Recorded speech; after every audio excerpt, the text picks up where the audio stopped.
Boa noite a todos. Sejam muito bem-vindos à última aula de nossa última aula aqui da matéria Gestão da Produção Agrícola e Animal, do curso técnico em agronegócio. E vamos começar a matéria.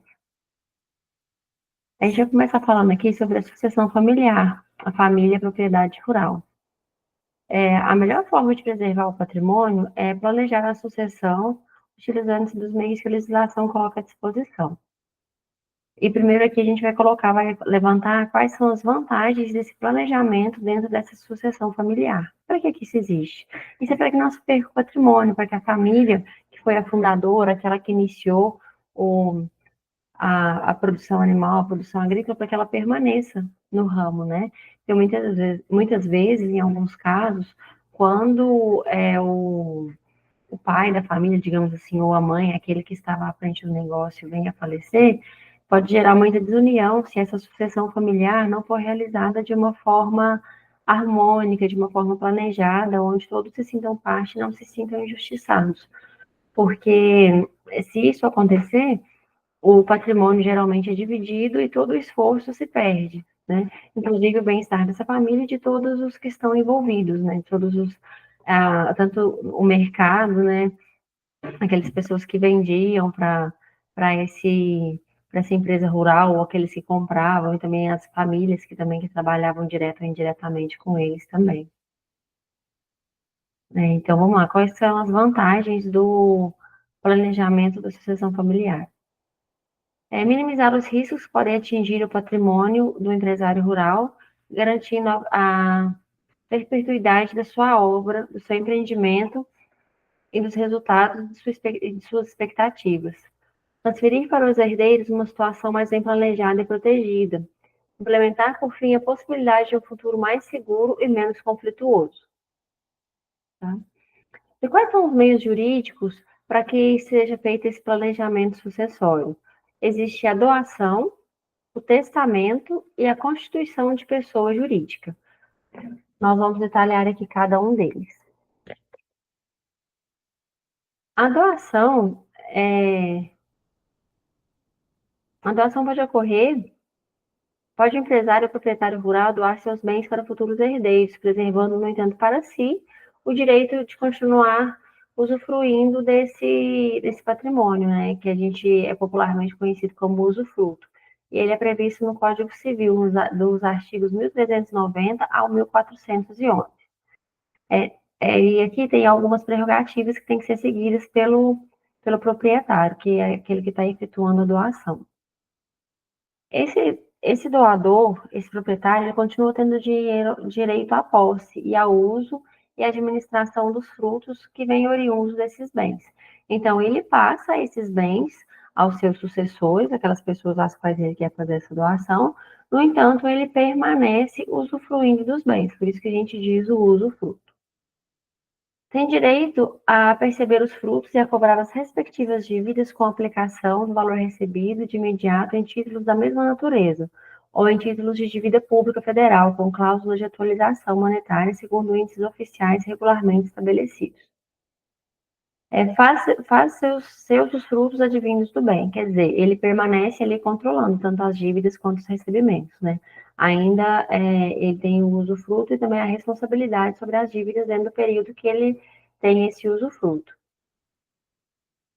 São pertencentes das crias de animais reduzidas quanto bastem para inteirar as cabeças de gado existente ao começar o usufruto. Ele tem que fazer essa reposição no ato quando finalizar essa doação. Pode o doador, enfim, praticar todos os atos relativos ao patrimônio, porém ele não pode praticar atos de alienação do bem, pois não mais detém a plena propriedade. O que isso significa? Ele não pode dar esse bem em garantia. Ele pode usufruir dele, no entanto, ele não pode dar ele em garantia. Por exemplo, ele não pode dar esse bem em garantia de um financiamento bancário, ele não pode dar esse bem em garantia de pagamento de dívidas, em pagamento de insumos que são utilizados na propriedade. Então, existe uma certa limitação. Por quê? E por que disso? Porque, apesar de ele estar usufruindo, ele não detém mais os plenos poderes dessa atividade. O herdeiro só terá direito à propriedade quando for extinto o usufruto do doador. E esse usufruto ele pode ser por um determinado período que é estabelecido no ato da doação ou mediante a sua morte, tá? O herdeiro agora aqui para o herdeiro, a pessoa que está recebendo esse bem, ele tem alguns deveres, que são eles: o pagamento das despesas ordinárias de conservação dos bens no estado em que os recebeu, pagamento de prestações e tributos devidos pela posse ou pelo rendimento da coisa usufruída, pagamento de juros da dívida que onerar o patrimônio ou parte dele, pagamento de contribuições de seguro se o bem estiver segurado. Agora, referente aqui ao testamento. Qualquer pessoa pode fazer um testamento e deixar registrada a forma pela qual quer que seja distribuídos seus bens após a sua morte. Aquele que tem herdeiros necessários pode destinar, e a quem desejar, apenas a metade do respectivo patrimônio. Quer dizer, ele pode doar só 50% do patrimônio que ele tem, 50% ele tem que ser dividido entre os herdeiros, tá?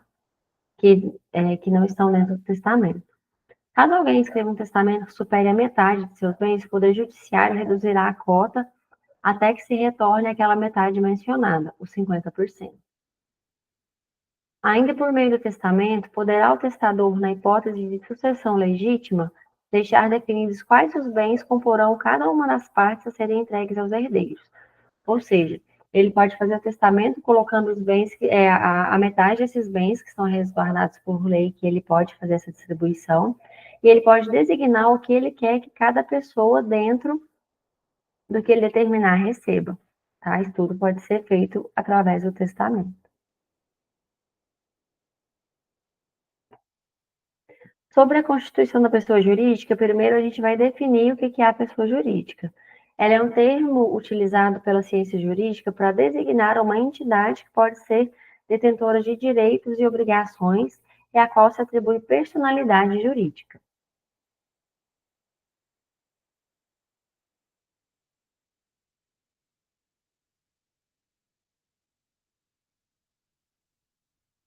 Aqui algumas observações importantes sobre essa constituição da pessoa jurídica, que se deve verificar as consequências tributárias para bem operar a desejada distribuição das respectivas cotas ou ações. Quer dizer, tem que se levar em consideração a carga tributária, tudo que vai impactar quando se torna uma empresa jurídica, o que vai impactar, porque isso haverá provavelmente diminuição dessas cotas e ações, tá? Essa distribuição de cotas ou ações, ela pode se dar por meio de doação ou por compra. No primeiro caso da doação, deve-se verificar o limite do que pode se dispor ao doador, como já visto, metade do seu patrimônio quando tiver herdeiros necessários, né? Na segunda situação, caso se trate de venda e compra de pai para filho, deverão com isso concordar os demais filhos, não agraciados pela doação, bem como deverá concordar o cônjuge do filho em questão. Isso tudo, gente, não é só de boca, não. Isso tudo é feito uma documentação adequada, que é feito, registrado em cartório, tudo feito da maneira correta. Então, onde consta que todas essas pessoas estão de acordo com essa constituição jurídica com essa constituição jurídica de pessoa jurídica, para que ela esteja sendo feita de uma forma legal e onde todos os envolvidos tenham o conhecimento. A constituição de pessoa jurídica, como forma de planejamento sucessório, permite maior flexibilidade de negociação se houver necessidade. Por exemplo, ela limita os poderes dos herdeiros para uma futura e eventual venda do negócio, da família a terceiros que não sejam parentes. Então, por exemplo, aquela pessoa que não quer que os seus bens sejam dispostos após a sua morte, ela quer que os bens permaneçam na família, há como fazer isso com essa constituição de pessoa jurídica. Não que não vá ser vendido de forma alguma, não que não vá acontecer. No entanto, vai ficar resguardado e haverá alguns limites para essas negociações. Isso é uma forma de priorizar e de permanecer com o patrimônio intacto dentro dessa família, para que haja realmente essa conservação dos bens. Aí a gente lembra aqui que essa ação é possível uma vez que, por meio de acordo dos cotistas e dos acionistas, pode-se prever a forma como essa venda se dará. Então, o estudo também é designado e feito através de contratos e documentos jurídicos que apoiem e assegurem que seja feito da forma como esse proprietário gostaria que fosse feito, tá? Um acordo dos cotistas e dos acionistas ainda permite a estipulação da maneira pela qual o negócio será administrado, ou seja, quem vai permanecer no comando dessa empresa, quais são as pessoas que terão o poder de decisão, como será toda a negociação dentro, é uma constituição de uma empresa mesmo, então para de deixar de ser um negócio familiar e passa a ter uma constituição jurídica e que é amparada legalmente e da forma correta todas as ações dentro dela, tá bom? Agora aqui nós vamos tratar das oportunidades na sucessão dentro do agronegócio. Uma informação importante aqui é que na década de 50, cerca de 80% da população brasileira vivia no campo. E tudo que era produzido era, era consumido basicamente pelos próprios produtores e suas famílias. Somente o excedente dessa produção é que era vendido. E também tinha poucas pessoas que viviam na cidade. Então, quer dizer, não havia muitas pessoas para quem vender também, tá? Hoje, essa parcela de pessoas que moram no campo não chega a 15%. E essa também é a realidade de muitos outros países, tá? Da maioria deles, na verdade. Existem somente algumas exceções aqui dos países mais industrializados, como nos Estados Unidos e outros na Europa. Aqui ainda tem uma grande parcela que ainda mora no meio rural. Mas então, o que acontece aqui com, com essa com esse êxodo rural, né, que a gente pode chamar isso de êxodo rural. A produtividade agrícola, quando havia a maioria das pessoas, quando havia esses 80%, né, das pessoas morando no campo, a produtividade agrícola era baixa. As unidades produtivas, em sua maioria, eram pequenas e pouco mecanizadas. Quer dizer, era uma produção realmente familiar e voltada praticamente para o próprio consumo, tá? O plantio e a colheita eram realizados com a mão de obra familiar, e em anos de safra cheia não havia para quem vender. O Brasil exportava apenas café, cacau e açúcar. E, infelizmente, a maioria desses alimentos se perdiam ou eram aproveitados para engorda de animais, principalmente de suínos. Hoje, a gente vive uma realidade completamente diferente no país. A maioria dos brasileiros hoje vive nos centros urbanos. E nos centros urbanos, hoje, como eles são constituídos, não se produz alimentos, apenas se consome. Então, quer dizer, hoje, as propriedades agrícolas, elas são realmente, mesmo as que não têm constituição jurídica, elas são realmente empresas, porque elas vendem o que elas produzem. E por que disso? Porque nas cidades não há produção de alimentos, e a maioria das pessoas mora na cidade. Então, os alimentos produzidos, eles são produzidos para comercialização, para que eles sejam vendidos nas cidades, onde que são as pessoas que vão consumir esses alimentos. Nessa transição, a grande produção de grãos, de açúcar e fibras deixou ser realizada em pequenas propriedades para ser realizada por empreendedores e suas empresas agrícolas profissionalizadas, apoiadas por modernos e sofisticados equipamentos que substituem a mão de obra cada vez mais escassa em função do êxodo rural. E mais do que em função do êxodo rural também, se dá também porque pela logística mesmo, de levar essas pessoas para trabalharem no campo. Como as pessoas também não estão na cidade também, elas estão ficando cada vez mais profissionalizadas também. Então, não há muita oferta de mão de obra para atuar de forma manual no campo, né?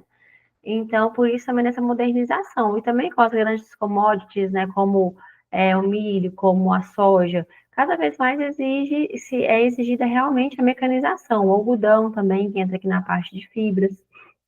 E, por exemplo, o gado, as grandes unidades produtoras hoje de gado, por exemplo, elas trabalham basicamente com exportação, onde que isso tudo é monitorado e segue uma série de regras, inclusive fitossanitárias, para que seja vendida essa produção. Então, realmente, o que você vê é uma profissionalização muito grande das unidades produtoras.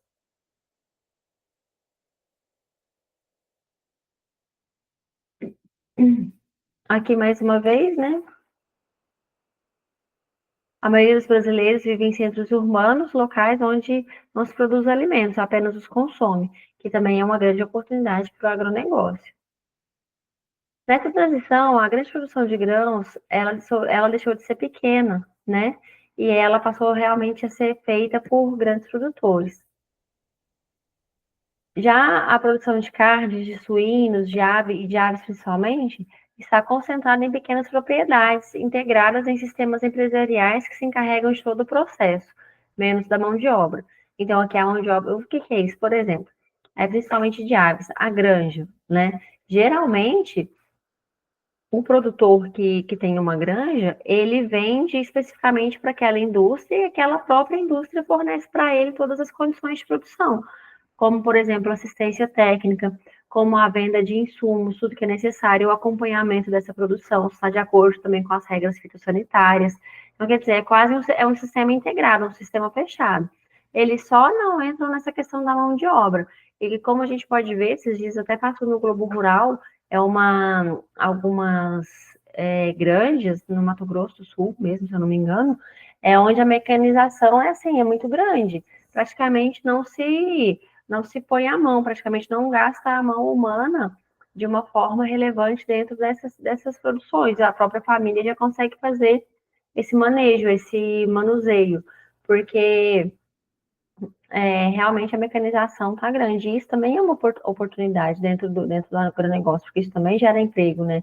Gera indústrias também, empresas que estão voltadas para essa grande produção.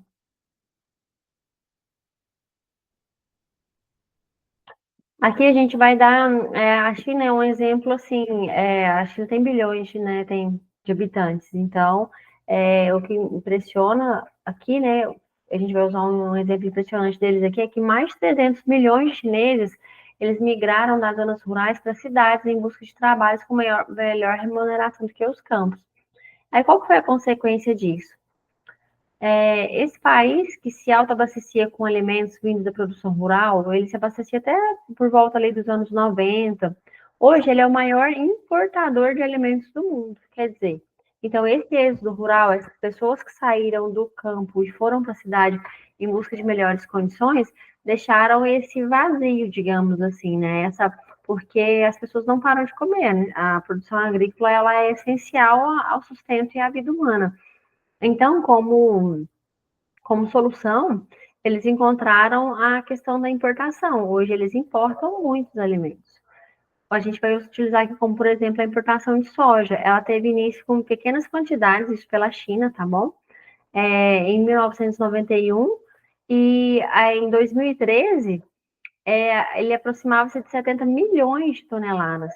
Mais da metade de toda a soja que é produzida no mundo é comprada pela China. Então, para vocês verem a importância da profissionalização mesmo do agronegócio, né? Porque é necessário produzir agora em grande escala. A tendência é de que a cada ano importar mais, pois 50% dos mais de 1,3 bilhões de chineses ainda vivem no campo, e certamente boa parte dessas pessoas também migrará para a cidade, demandando alimentos que não mais produzirão. Então, quer dizer, essa demanda deles ainda vai aumentar, pela estimativa aqui dos estudiosos. Fenômenos como o da China ocorrem no mundo todo, porque as condições de vida para quem mora no âmbito rural em muitos casos não são mais atraentes. Eu sei que aqui na nossa região a realidade é um pouco diferente, né? Porque a gente tem realmente boas condições de vida no campo, né? Por tudo que a gente pode verificar, a nossa realidade é um pouco diferente. No entanto, em muitos lugares essa não é a realidade, o que leva muitas pessoas a estarem buscando a cidade por melhores condições de vida. Com menos produtores no meio rural e mais consumidores nas cidades, cada agricultor remanescente terá de produzir mais para atender essa demanda, que, no meu ponto de vista, caracteriza-se como uma oportunidade, né? Essa é uma oportunidade para o empreendedor rural, que com o uso de técnicas e equipamentos inovadores saberá aumentar os rendimentos das lavouras via incorporação de áreas degradadas e aumento da produtividade.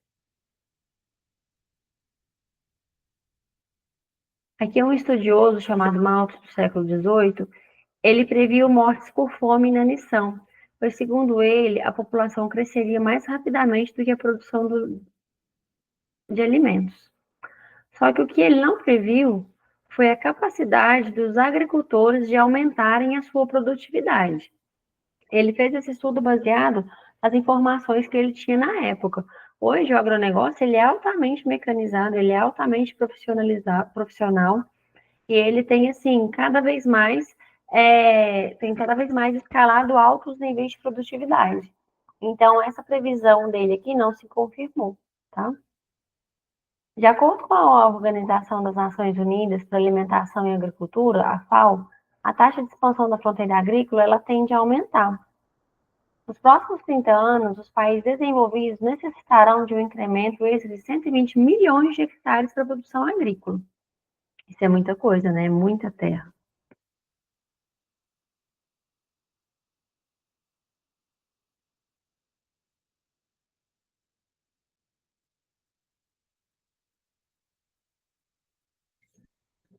Isso significa um aumento no globo de 12,5%.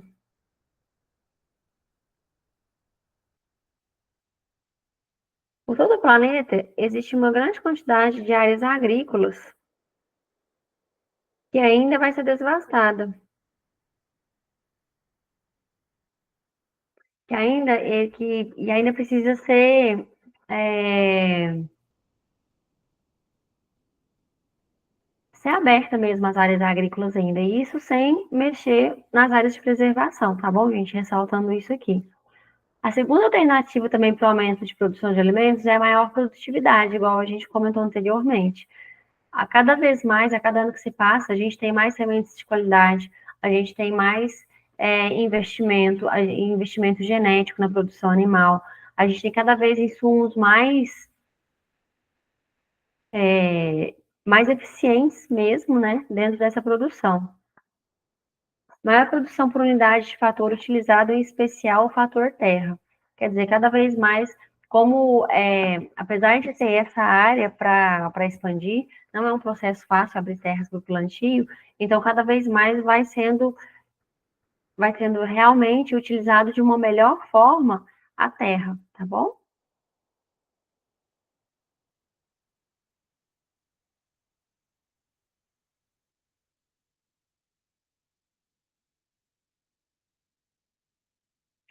Aqui só especificando um pouco mais, o caminho para o aumento da produtividade é a adoção generalizada de várias tecnologias já disponíveis nos países desenvolvidos, mas ainda não totalmente difundidas nas regiões em desenvolvimento. Entre essas tecnologias estão ligadas à química, a biologia, a mecânica e a mais recente, a biotecnologia, que é aquilo que a gente falou, né? Que é a questão de maquinário, que é a questão de produtividade de semente, é a questão do melhoramento genético, tudo isso entra aqui nessa parte. Trata-se, assim, de um cenário de oportunidades para aqueles que na sucessão familiar estiverem prontos e devidamente capacitados para ocuparem esse setor. É uma boa hora para se capacitar. O que isso quer dizer? O mundo, ele muda de cada vez mais rápido. O mercado, então, nem se fala, né? O mercado de comercialização é o mercado de alimentos, o mercado de produção de carne, o mercado de produção de grãos. Então, quer dizer, quem se propõe a trabalhar nessa área, seja como produtor, seja como prestador de serviço, tem que, tem que estar muito atualizado. E mais do que atualizado, tem que estar capacitado, com informações de qualidade, com capacidade técnica desenvolvida, para que realmente desempenhe um bom trabalho e aproveite as oportunidades. Porque um mercado tão disputado, ele não admite mais, ele não aceita mais falta de profissionalismo, tá bom, gente? Então, é realmente uma grande oportunidade para todos aqueles que se dispuserem a se capacitar e a irem em busca de conhecimento aplicado de forma prática.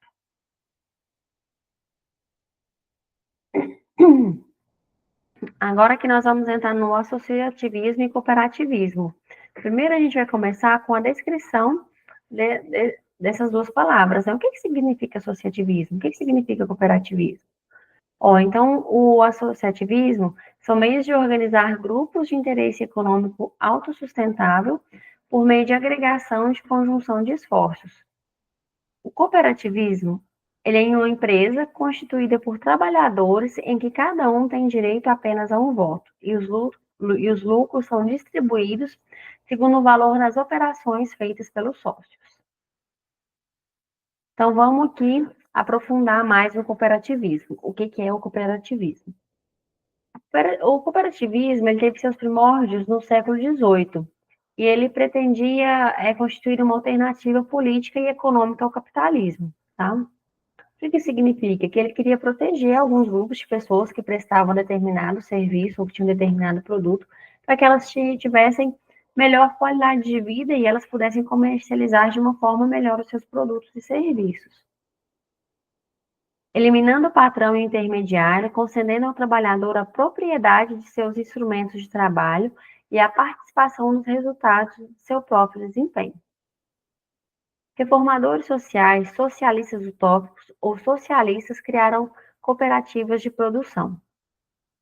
Louis Blanc fundou o que chamou de oficinas sociais, ao agrupar trabalhadores do mesmo ofício. Então, isso aqui quer dizer, é uma primeira tentativa de organização das pessoas, que elas tivessem mais acesso à renda e que também elas não fossem exploradas, né? Para que elas não tivessem atravessadores dentro do seu trabalho. Em maio de 1838, com o movimento cartista na Inglaterra disseminado pela classe média, surgiram as primeiras manifestações concretas do cooperativismo, que culminaram com a fundação da Sociedade dos Probos, a palavra está certa, tá, gente? É Probos Pioneiros, em 1844, que reunia 28 tecelões da localidade. Então, quer dizer, historicamente falando aqui, a primeira cooperativa de que se tem notícia, ela foi fundada por tecelões, tá? Na Alemanha surgiram as cooperativas de crédito e consumo, sendo fundada a Associação das Cooperativas Alemãs em 1859. Na atualidade, especialmente nos países capitalistas, o cooperativismo convive com outras formas de organização empresarial, como na Suécia, país onde mais e melhor se desenvolveu. Interessante, né? São países realmente desenvolvidos onde que houve a real valorização das cooperativas. No Brasil, sobressaem algumas cooperativas agrícolas. O modelo brasileiro de cooperativismo é unitário, isso é, a cooperação é regulada por uma só lei orgânica. O modelo diversificado gera legislação específica para cada tipo de organização de cooperativa.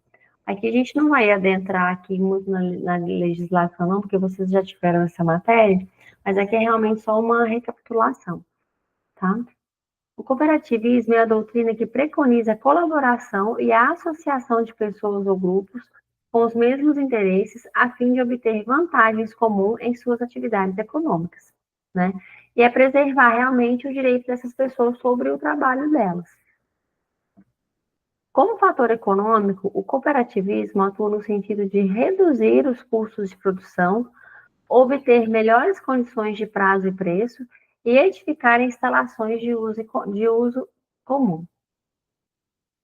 Quer dizer, ele busca realmente beneficiar todas as pessoas, a todos os cooperados, né? A todas as pessoas que fazem parte dessa cooperativa. Ela não busca, ela busca lucro para que ele seja distribuído e que ele gere melhor renda para os cooperados, que ele gere melhores condições, para que traga para essas pessoas consigam comprar por um preço melhor, que elas consigam vender por um preço melhor, para que elas tenham instalações adequadas para guardar as suas produções, os seus insumos, né, para que isso não se perca, para que eles tenham qualidade e possam concorrer de igual para igual com qualquer outra empresa.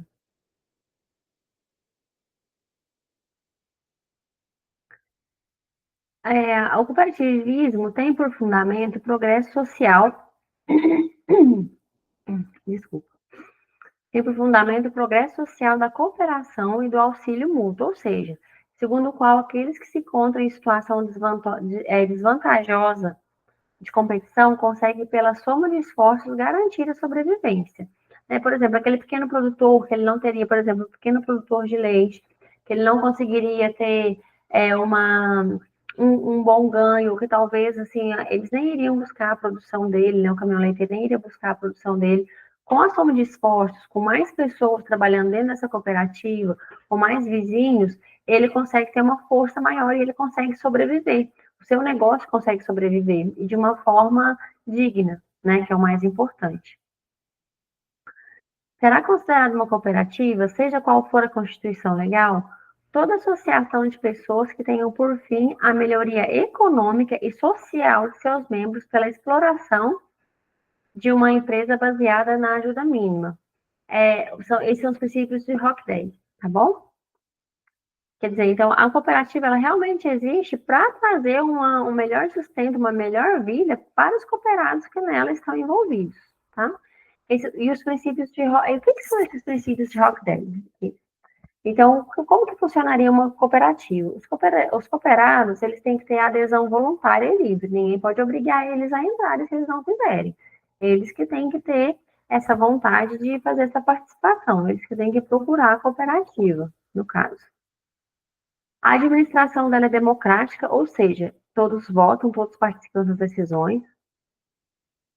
A participação econômica dos membros, todos os membros também participam para saber como que economicamente essa empresa vai ser gerida, onde que esses fins vão ser aplicados, como que vai se dar o trânsito do dinheiro dentro da cooperativa, né? Autonomia e independência, tá?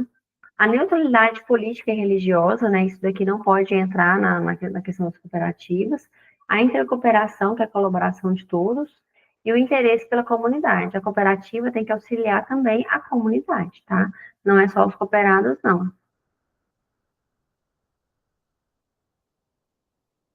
Agora que a gente falar sobre o emprego desses princípios. É o estabelecimento de taxa limitada de juros ao capital do sócio, tá bom? Quer dizer, isso aqui não é igual a um banco onde que o juro é maior, quer dizer, isso aqui busca uma taxa menor de juros mesmo para esses cooperados, tá? Para que eles consigam ter mais competitividade, consigam pagar, consigam honrar as suas dívidas, né? E também não há interesse de ganho altos de juros, tá? Porque o principal aqui é realmente manter o cooperado.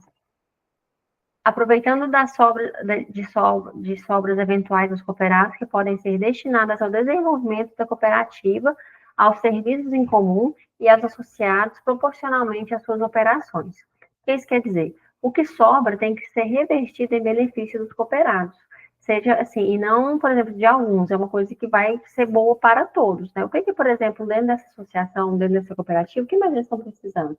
Será que é armazenagem? Será que é melhores condições de transporte? Ou está tudo ok? Esse dinheiro vai ser distribuído a eles, né, de forma financeira mesmo. Então, essas são decisões que são tomadas dentro da cooperativa de forma democrática. Olha aqui, um dos outros empregos aqui é a neutralidade social, política, racial e religiosa. A cooperativa não pode fazer distinção entre as pessoas, seja elas de qual classe social for, seja qual que é a preferência política, seja de qual raça elas pertencem, seja de qual princípio religioso a pessoa siga, tá?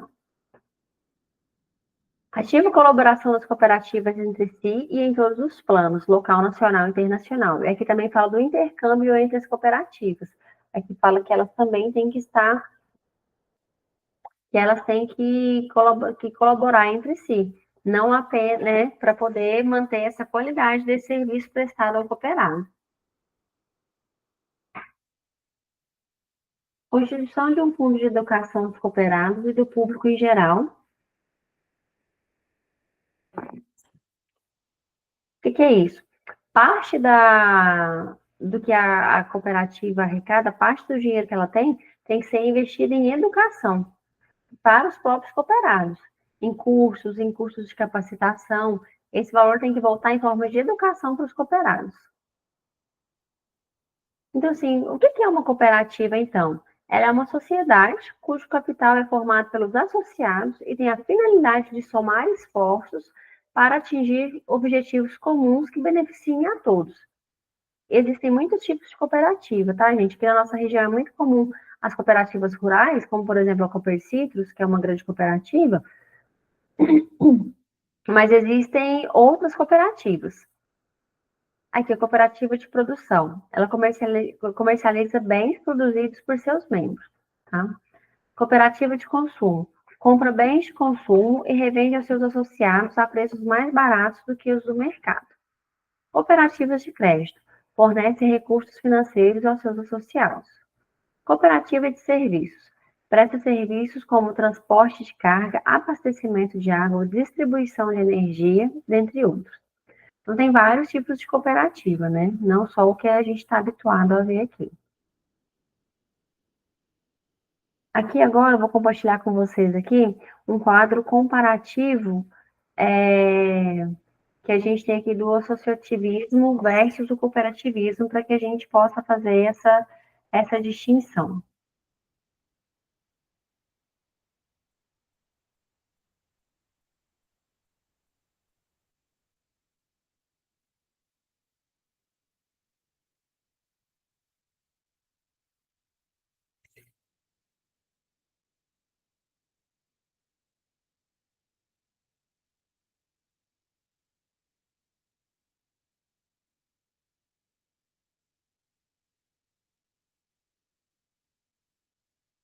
Para quem quiser acompanhar, está na página 96 da apostila, tá?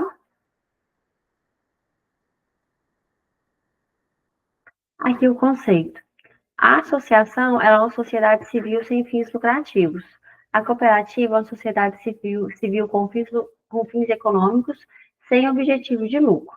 Mas por que ela visa aqui ter fins econômicos? Porque ela precisa de dinheiro para que haja a manutenção tanto das suas atividades quanto da prestação de serviço aos associados, né? Aos cooperados, desculpa. Qual que é o objetivo da associação? Promover a defesa dos interesses de seus associados, estimular a melhoria técnica, profissional, cultural e social dos associados, prestar serviço. A cooperativa é viabilizar e desenvolver as atividades de consumo, produção, crédito, prestação de serviços e comercialização de acordo com os interesses dos cooperados. Atuar em nível de mercado, formar e capacitar seus integrantes para o trabalho e a vida em comunidade. O amparo legal aqui do associativismo. Dentro da Constituição, o artigo 5º, os incisos 17 ao 21, do artigo 174 do Código Civil. A cooperativa da Constituição, dentro do artigo 5º, incisos 17 ao 21 e artigo 174 do Código Civil, a Lei 5.764, de 16 de 12 de 1971. Sobre a formação social, a associação tem que ter no mínimo 2 pessoas, a cooperativa tem que ter no mínimo 20 pessoas. Sobre a formação de capital, do dinheiro, né? Não possui capital social, mas patrimônio social, a associação. A cooperativa, pelas cotas parte de seus cooperantes.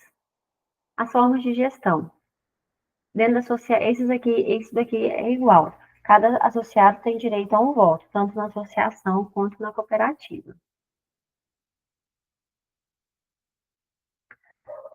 A responsabilidade aqui dentro da associação é toda da diretoria. A responsabilidade da cooperativa é proporcional ao capital subscrito. Área de abrangência. A área de atuação da associação limita-se aos seus objetivos. A área de abrangência da cooperativa, a área de atuação limita-se aos seus objetivos também, são iguais. As receitas da associação, contribuições sociais, doações, legados, subvenções de taxas de serviço. A cooperativa, percentual da produção a ser fixado e taxa de serviço sobre as operações com cooperantes e terceiros. A cooperativa é um pouco mais comercial, né? Aqui a dissolução da associação ela é definida em Assembleia Geral ou mediante intervenção judicial realizada por representantes do Ministério Público. Aqui também da cooperativa também é definição em Assembleia Geral ou mediante processo judicial. Nesse caso, é nomeado um liquidante. Aqui tem uma certa diferença, tá? A remuneração dos dirigentes. Os dirigentes aqui na associação não têm remuneração pelo exercício de suas funções, mas podem receber o reembolso das despesas realizadas para o desempenho de seus cargos. E aqui dentro da cooperativa, o prolabore definido pela Assembleia Geral. Na tributação, a associação deve fazer anualmente a declaração de isenção do imposto de renda. Então, a associação ela é isenta do pagamento de imposto de renda. A cooperativa também não paga imposto de renda sobre suas operações com os associados, o ato cooperativo. Deve recolher o imposto de renda retido na fonte sobre operações com terceiros. Paga as taxas e os impostos decorrentes das ações comerciais. Então, quer dizer, a cooperativa é um pouco mais complexa, porque ela tem a questão dos cooperados, porque ali o que é relacionado aos cooperados não incide imposto de renda, e sobre as demais operações com terceiros de comercialização incide o imposto de renda. Aqui o destino do patrimônio, né, da associação. No caso de dissolução, após a liquidação das dívidas, o remanescente é transferido para entidades afins. É que no caso das cooperativas, em caso de dissolução após a liquidação das dívidas, o remanescente é dividido entre os sócios. Em caso de liquidação, os sócios são responsáveis pelas dívidas que deverão ser pagas com o capital correspondente à sua cota-parte, quando o ativo for insuficiente para liquidar o passivo. O que isso quer dizer? Na cooperativa, quando a dívida não cobre, quando o capital que a cooperativa tem não cobre as dívidas, cada associado, cada cooperado tem que fazer o pagamento, tá? Da sua cota-parte. Na hora que a gente vai voltar para o slide.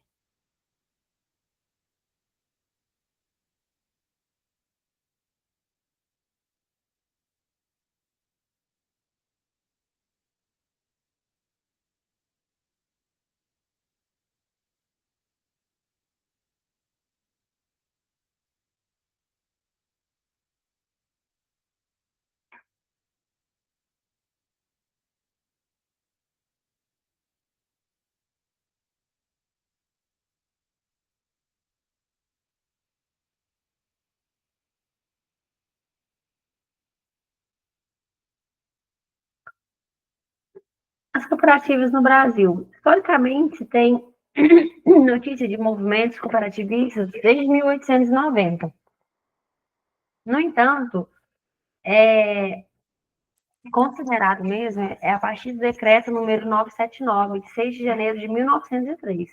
Ele foi o primeiro dispositivo legal a cuidar das atividades dos sindicatos profissionais da agricultura e das atividades rurais e das cooperativas de produção de consumo. As cooperativas no Brasil têm como características principais o capital social variável, com teto mínimo, mas sem teto máximo. Quer dizer, isso aqui é de acordo com a realidade de cada cooperativa. Esse teto mínimo é estabelecido, né, através das assembleias, né, que são feitas, né, pelos cooperados, no entanto, quando da constituição, né, da cooperativa, e o teto máximo, a lei não exige que haja limite, tá? A variabilidade do número de associados acima do mínimo, o mínimo é de 20 pessoas. Limitação do valor das cotas parte e do máximo de cotas parte para cada associado não pode exceder 1/3 do total, tá? A proibição de vender ou passar cotas partes para terceiros.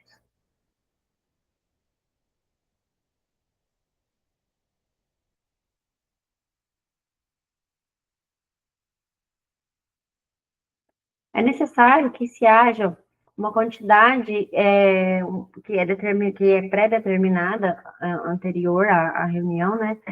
É pré-determinada uma quantidade X de membros presentes para que a Assembleia Geral possa funcionar e deliberar, que ela possa realmente tomar decisão. Desculpa. indivisibilidade do fundo de reserva, mesmo em caso de dissolução da sociedade, o voto único para cada associado, independente de suas cotas partes. Por exemplo, é limitado lá, né, a um terço, né, a cada cota parte. No entanto, cada pessoa, mesmo que ela tenha mais de uma cota, ela só pode votar, o voto dela só vale como único, somente um voto. Área de ação determinada no Estatuto da Cooperativa, distribuição proporcional dos lucros ou das sobras. Aqui existem algumas atividades que as cooperativas não podem exercer, como, por exemplo, usar firma social em nome coletivo, tá? Tipo, em nome de todas as pessoas que são cooperadas, isso não pode acontecer. Ter o nome de qualquer associado em sua designação, criar agências ou filiais dentro ou fora da sua área de ação, emitir ações para constituir capital, remunerar de qualquer forma agenciadores de associados. Estabelecer privilégios em favor de fundadores ou de diretores, admitir como associados pessoas jurídicas de natureza mercantil, existe uma exceção aqui, tá? Que é previsto na Lei 5.764 de 71.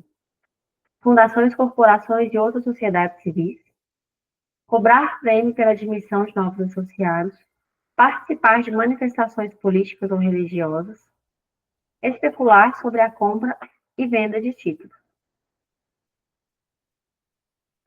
Aqui agora é o cooperativismo agropecuário e o desenvolvimento rural. Como que o cooperativismo agropecuário auxiliou no desenvolvimento rural? As cooperativas agropecuárias têm um papel importante na melhoria da distribuição de renda na zona rural, uma vez que elas podem promover a agregação de valor aos produtos agrícolas e aumentar o poder de comercialização do produtor rural em mercados relativamente imperfeitos. O que isso quer dizer? Naqueles mercados onde que existe uma grande oscilação de preço, onde existe uma grande especulação, o produtor rural, principalmente aquele que é menor, ele poderia ser prejudicado. Então, as cooperativas auxiliam esse intermédio entre o produtor e esse mercado, tá? Tal situação se explica pelo fato de que, de um lado, a agricultura, como setor primário da economia, se caracteriza por interagir com mercados fortemente oligopolizados. O que é isso? São mercados que são grandes commodities, né? São gigantes da indústria, por exemplo, como os processadores de matéria-prima, os distribuidores de insumo, né? Distribuidores de insumos acabados, né? Então, quer dizer, e até mesmo as commodities de venda né, de alguns produtos também, tá?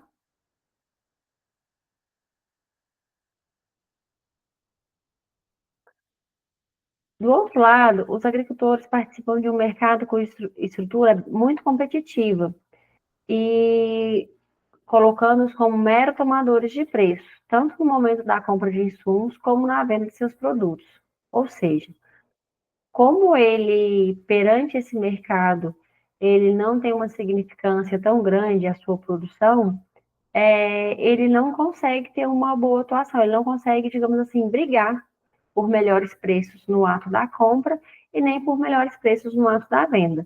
Já com o volume de uma cooperativa, isso se torna diferente, porque realmente é um impacto. São muitas pessoas, são muitos produtos, é um volume grande de produtos, né?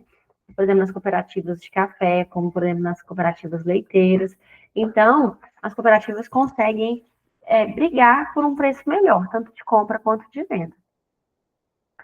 Esse posicionamento competitivo no mercado propiciou a existência de estruturas econômicas intermediárias, como as cooperativas agropecuárias, garantindo ao produtor menor risco de suas atividades e maior valor agregado para os seus produtos.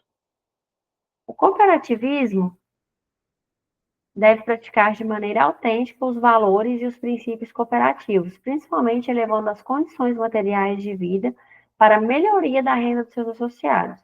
Então, essa é uma dos principais um dos principais objetivos, né, do cooperativismo, é realmente aumentar a renda e melhoria das pessoas que estão envolvidas, dos cooperados que fazem parte da cooperativa.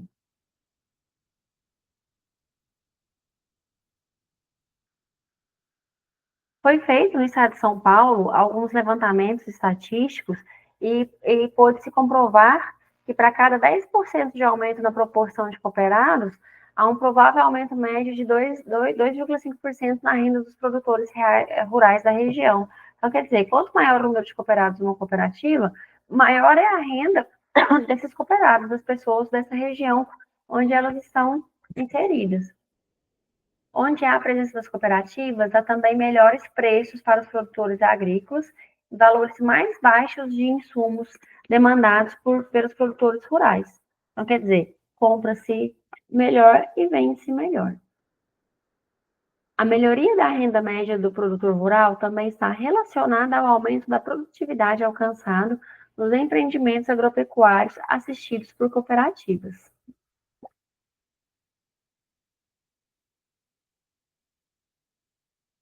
Aqui também há uma relação também das cooperativas com o aumento da produtividade da terra, tá? O que é esse aumento de produtividade da terra? Quer dizer, no menor espaço se produzir mais. Nos estados com maior número de estabelecimentos vinculados às cooperativas, o Rio Grande do Sul, 49%, Santa Catarina, 42% e Paraná, 38%, registram-se também maiores níveis de produtividade da terra, é onde a terra é melhor aproveitada. Já os estados do Nordeste, com menor número de propriedades vinculadas a cooperativas, o Ceará, por exemplo, só tem 8% e o Rio Grande do Norte, 10%. Os demais estados aqui nem aparecem né, com o seu percentual.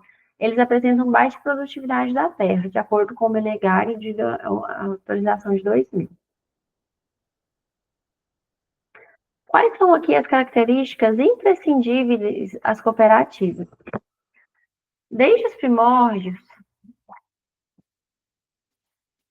o cooperativismo norteia-se pelo princípio da autoajuda. Embora qualquer empresa que não seja individual baseie-se no pressuposto de que a associação de pessoas proporciona vantagens individuais pelo sinergismo de esforços e capacidades. É no cooperativismo que essas vantagens ficam mais evidenciadas. Por quê? Porque isso realmente faz parte da essência da cooperativa. A essência é criada basicamente assim, de uma forma é uma característica basal, é um primórdio mesmo, assim, da cooperativa, essa questão de realmente auxiliar, tá? Então, isso é muito necessário. Ele faz parte realmente da natureza da cooperativa.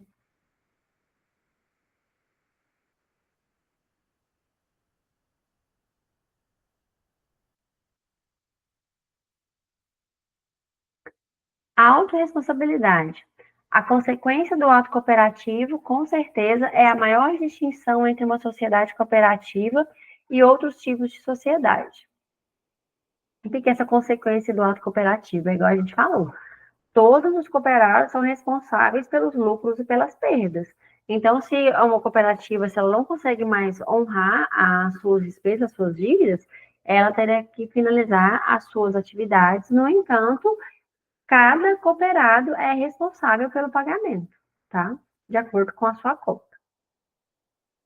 Autodeterminação democrática. Baseia-se no princípio de que cada um dos associados representa um voto, independente do capital que cada associado detenha na sociedade. Então, aqui também é uma característica também primordial também, que também está na Constituição, né, da cooperativa, né, no primeiro ato lá de Constituição da cooperativa, isso aqui está implícito também, está explícito, na verdade, é que cada pessoa tem um voto dentro da cooperativa, tá? Quais são as vantagens de se associar a uma cooperativa? O acesso aos mercados. O produtor individualmente tem oportunidades limitadas para entrar no mercado. Operando, o poder mercantil aumenta e seu acesso é viabilizado. A economia de escala. O que é isso? Cooperando o produtor individual pode ter escala de operação que possibilite operar com custos menores. Então, o que é isso? Ele consegue, por exemplo, ter um acompanhamento para ele poder diminuir os seus custos e aumentar a sua renda. Então, é a economia de escala, ele começa realmente a ficar mais profissional, ele começa realmente a ver onde que está indo o dinheiro dele, ele começa a ver que a produção dele está dando resultado, ele consegue começar a vender de uma forma melhor. O acesso a recursos. Cooperando, o produtor pode ter acesso à informação, tecnologia e fontes de capital a custos menores, melhorando o desempenho do negócio. Tá? E aqui também, a gente lembrar também o acesso de recurso aqui, também é o acesso à educação, que a cooperativa, também ela é uma das principais características dela, é reservar uma parte do valor arrecadado para investir em cursos, em educação para esses cooperados, tá? A pulverização do risco. O produtor individual pode investir sozinho em tecnologia e novos processos. Contudo, cooperando, os riscos desse investimento são diluídos. O que isso quer dizer? Que ele realmente vai gastar menos para ter acesso à tecnologia, tá? E um melhor acompanhamento para que essa tecnologia realmente seja utilizada da forma correta, porque não adianta nada ele ter a tecnologia disponível, fazer a compra da tecnologia e não saber utilizar ela. Os motivos ideológicos. O produtor individual pode entrar em uma cooperativa por motivos ideológicos, devido à sua crença no fato de que a solidariedade entre produtores pode ajudar a todos e aumentar o bem-estar comum. Quer dizer, é aquela pessoa que realmente acredita que a união faz a força.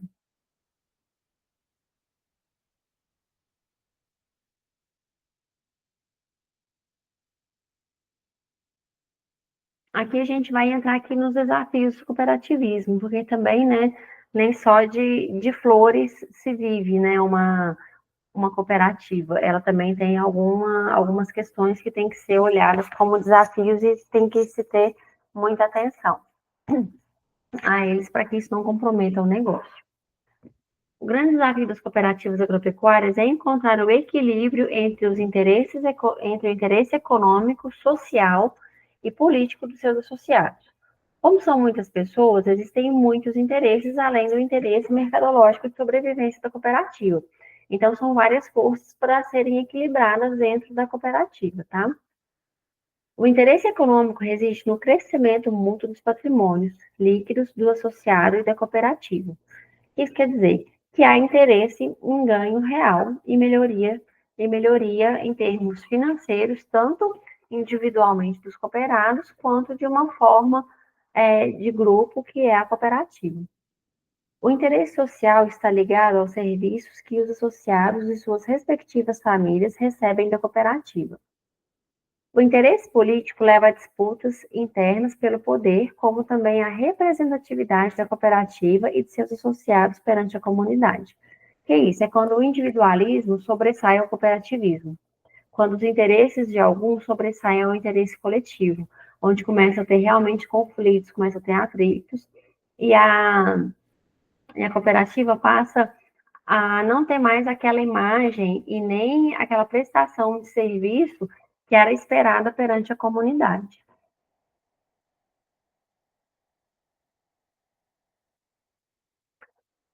Administrar esses interesses é uma tarefa um tanto quanto complicada, e muitas empresas dessa categoria estão perdendo espaço para seus concorrentes por não conseguirem equilibrá-lo satisfatoriamente.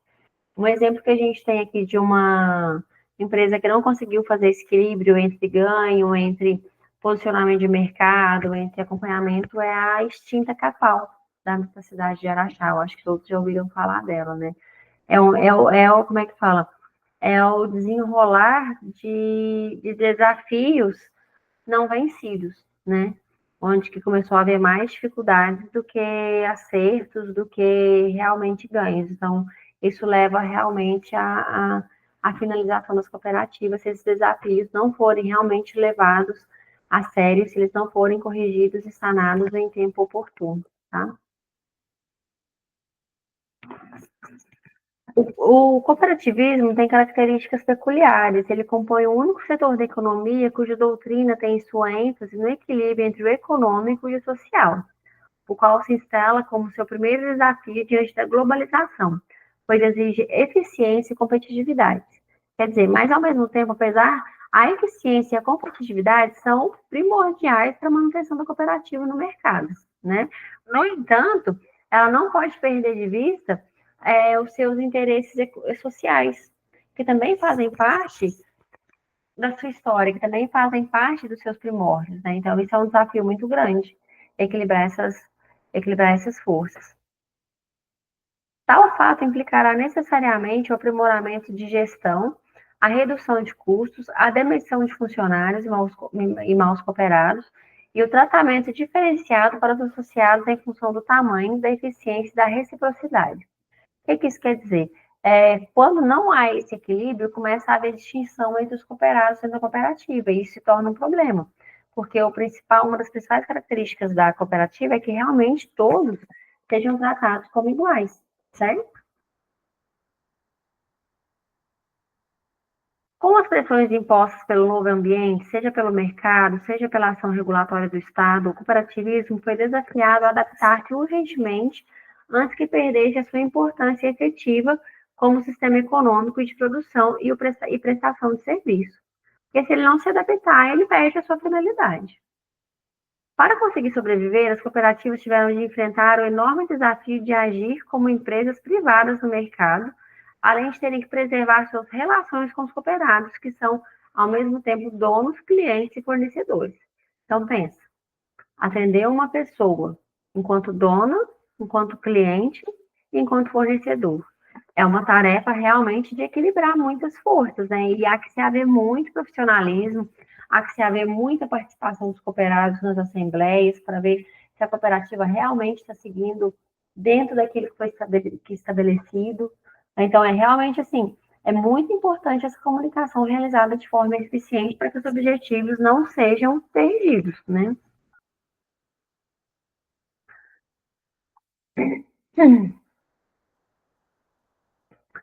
O cooperativismo agropecuário talvez tenha sido o que mais sofreu com todas as mudanças na economia, já que as modificações do ambiente econômico também influenciaram padrões de política agrícola e de competitividade, afetando diretamente todas as cooperativas dessa categoria.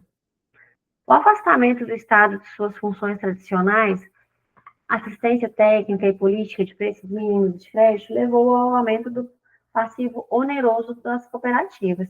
Aqui a gente já entra na questão da parte que também vocês já devem ter visto, mas só para exemplificar, o que é essa assistência técnica e, e política de preços mínimos de crédito? É porque, é, a, por exemplo, a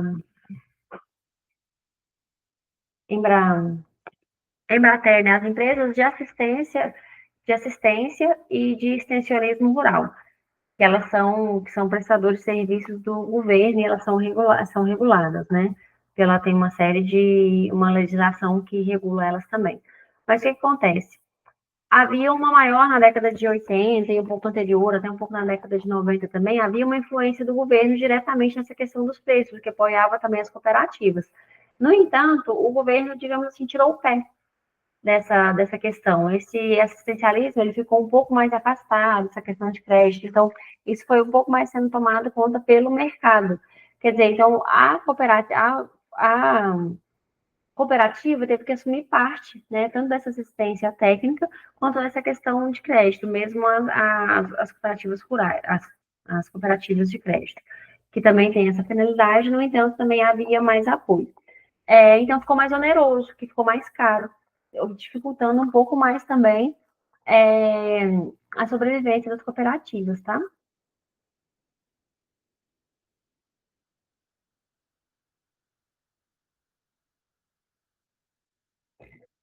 Para atender às condições do mercado, impõe aos seus associados condições de produção cada vez mais distantes dos princípios desse tipo de organização. Quer dizer, passou a ser uma empresa muito mais voltada à produtividade, a princípios mercadológicos, do que aos princípios de cooperação e solidariedade que fazem parte da sua Constituição. A complexidade dos novos grupos cooperativos que estão se formando dificulta a participação dos associados. Isso afasta eles gradualmente das atividades e das decisões estratégicas.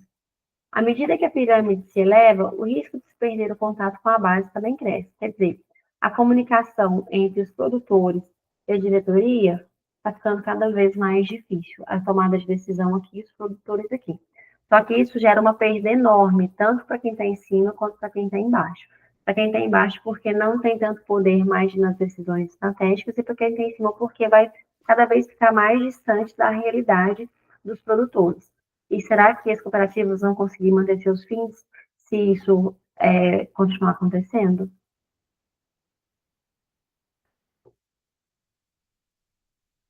Aqui, as principais rupturas nas cooperativas. Coligação dos dirigentes contra as bases, né? Infelizmente isso acontece. Ruptura entre agricultores e indústrias. Isolamento dos dirigentes dos cooperados, né? Virou praticamente uma empresa privada. Rompimento dos quatro grupos, né? O que são os quatro grupos? São os quatro grupos que estão intermediando ali a cooperativa, que estão inseridos no meio da cooperativa, tá? Em grande parte, os processos de ruptura se originam pela falta de informações e que têm contribuído para a baixa participação dos associados nas assembleias gerais. Então, a iniciativa nessas reuniões ordinárias e extraordinárias apresentou índices menores do que 10% de participação, e que nas decisões mais importantes em que os associados deveriam participar, 50% declararam não terem sido consultados. Ou seja, há também que ter o movimento dos cooperados buscando participar das assembleias, entendendo que eles são fatores essenciais na tomada de decisão, que são os interesses deles que estão sendo defendidos. Então, eles também precisam participar, eles também precisam buscar. Porque, por exemplo, na Constituição da cooperativa, é estabelecida uma quantidade mínima de participantes dentro das assembleias para que as decisões sejam tomadas. Então, essas decisões estão sendo tomadas por poucas pessoas, que são as pessoas que estão indo nas assembleias. Então, é de extrema importância que os cooperados também façam esse movimento de buscar participar das assembleias para defenderem os seus interesses e fazerem a votação que eles têm o direito de fazer. E, ao mesmo tempo, também é preciso fazer esse movimento da diretoria para não ficar com os olhos voltados apenas para o mercado. O mercado é, sim, de suma importância. No entanto, muita informação importante está com aqueles que produzem, com os produtores rurais, com as empresas rurais. Então, é preciso haver esse movimento dos dois lados para que haja o equilíbrio e as cooperativas não percam a sua finalidade, que é a de realmente beneficiar os cooperados que a elas estão vinculados, tá? Então, por hoje é isso, gente. A gente finaliza aqui a matéria. Bons estudos a todos. Eu espero que tenha sido de grande valia na formação de vocês, tá bom? Essa matéria. Um abraço.